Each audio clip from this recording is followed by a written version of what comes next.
More and more Canadians are getting their music from the internet, and that's worrying record companies, losing out on the bottom line.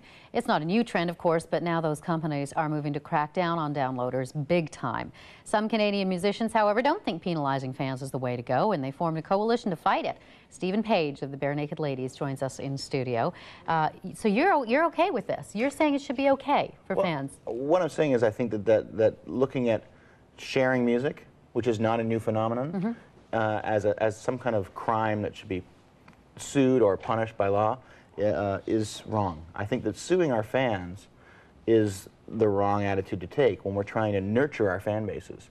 We're at a point now where people are consuming more music than ever before. Sure they are. And CD sales may be down.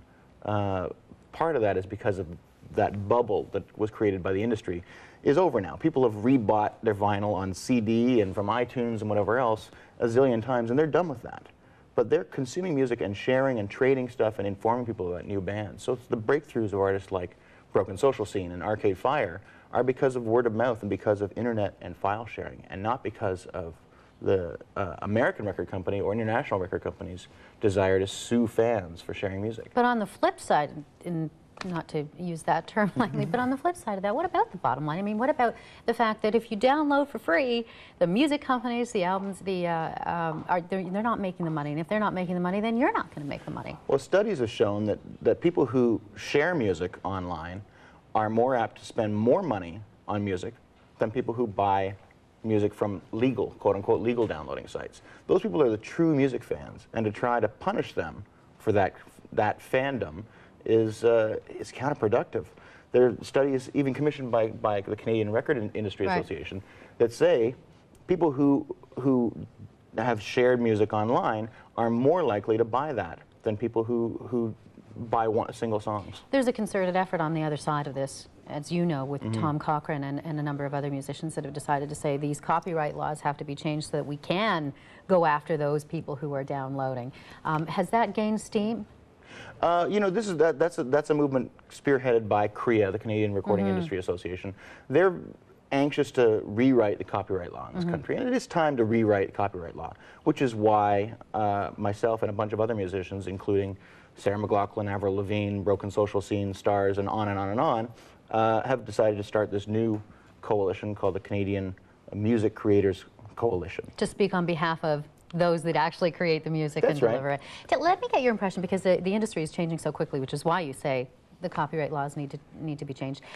Satellite radio. Well, some people say that, you know, radio in and of itself, the radio that we know today, is going to go by the wayside. What do you think about what that means for artists? Radio not playing as important a role, but we've got satellite and other areas, of course, the internet. I think we're seeing more and more opportunities to hear more variety in music, which is, in our country, we're realizing is really, really a vital thing.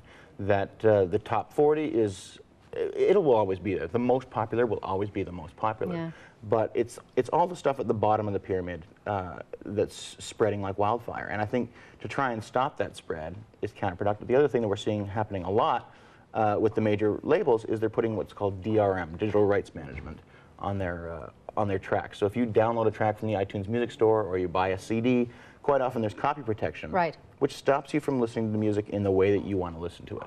And that's really frustrating as a musician and as a fan. So if I buy a CD and it doesn't work in my car stereo, or I can't listen to it on my computer at work, that's messed up. And it's frustrating for us. Sure. And you know, when you make music, you want people to be able to listen to it wherever. The record companies, they're speaking on behalf of their head offices. They're speaking on behalf of their shareholders, and they have to. That's who their obligation is to. Their obligation is not to Canadian culture or Canadian music, and that's what we're trying to remind our fellow musicians and our fans and Ottawa, is that we're the Canadian musicians here. We're you know, we have to have our own voice.